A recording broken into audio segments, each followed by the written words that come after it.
tidak akan pernah tertukar.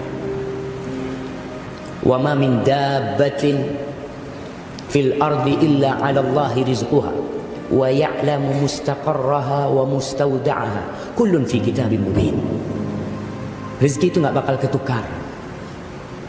Semua yang hidup di muka bumi ini, yang sehat, yang sakit, yang sempurna tubuhnya, yang cacat,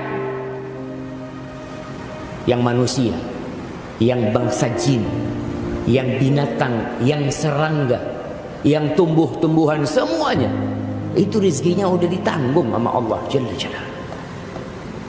Kenapa kita harus berantem? Kenapa kita harus bertikai mencari rezeki? Terkadang penyebabnya adanya ketidakyakinan bahwa rezeki itu sudah ditanggung. Jamaah rahimakumullah, Al-Imam Syafi'i mengatakan, wa rizquka laysa yanqusuhu at-ta'anni wa laysa yazidu fir rizqil 'ana'u idza kunta dha qalbin qanu'in fa anta wa malikud dunya sawa'u. Kata beliau mengatakan, rizkimu itu tidak akan berkurang karena engkau lambat,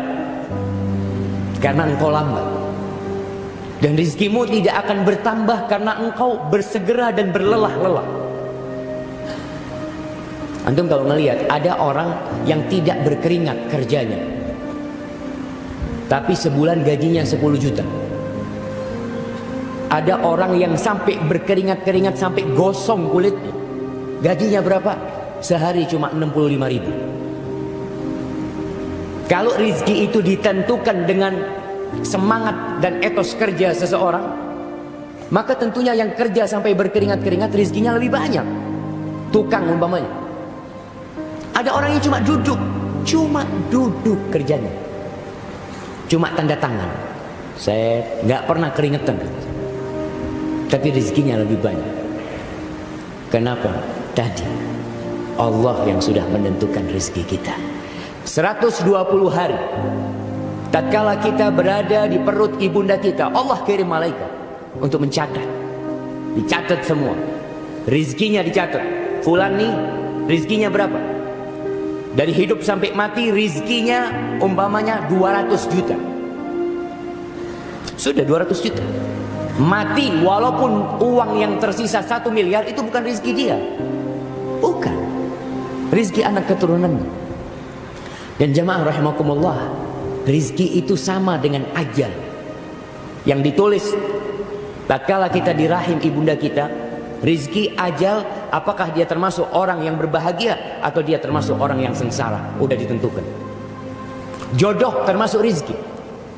Ada orang yang masya Allah ingin menikah dengan perawan, masya Allah, dia nadhor sana nadhor sini sampai 30 perempuan di nadhor, ternyata rizkinya janda beranak 3. Mau gimana? Betul rizki jamaah. Apa yang bisa kita lakukan? Ana sudah cari Ustaz. Ada seorang yang masya Allah berangkat nadhor mau cari akhwat bersama ibundanya, bersama sepupunya, bersama anak sepupunya. Berangkat dari Jember ke Malang, lihat perempuan di sana tidak cocok, ke Bangil tidak cocok, keliling nggak cocok. Ditanya sama ibunya, kamu ini kok nggak cocok semua? Tadi maunya sama siapa? Maunya sama anak sepupunya. Yang keliling ikut, ternyata dia maunya sama itu, dan akhirnya menikah. Yang perlu kita lakukan adalah menumbuhkan keimanan di hati kita, bahwasanya andai kata seluruh penduduk Surabaya bersatu padu untuk memberikan manfaat buat kita supaya jabatan kita naik, kalau Allah tidak berkehendak itu tidak mungkin terjadi. Yakin? Andai kata seluruh penduduk Surabaya, bukan penduduk Surabaya sebenarnya jemaah, Rasul sallallahu alaihi wasallam mengatakan, lau annal ummat, seluruh umat manusia bersatu padu untuk memberikan mudarat kepadamu, untuk melengsarkan seseorang dari jabatannya, untuk membuat usahanya bangkrut, untuk menjadikan perdagangan dia tidak sukses, seluruh penduduk Indonesia bersatu, tapi Allah tidak berkehendak, nggak mungkin itu terjadi. Makanya orang yang beriman dengan takdir ilahi itu nyaman hidupnya, tenang dan damai, tidak pernah susah. Tapi orang yang tidak beriman dengan takdir ilahi, berapa banyak pun yang dia miliki, dia akan tetap kurang.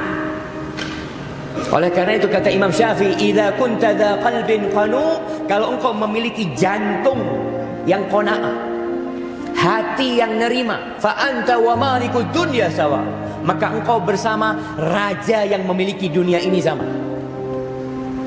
Hari ini kita akan berbincang tentang apa kunci rizki, pintu-pintu rizki, selain usaha-usaha materi yang kita lakukan.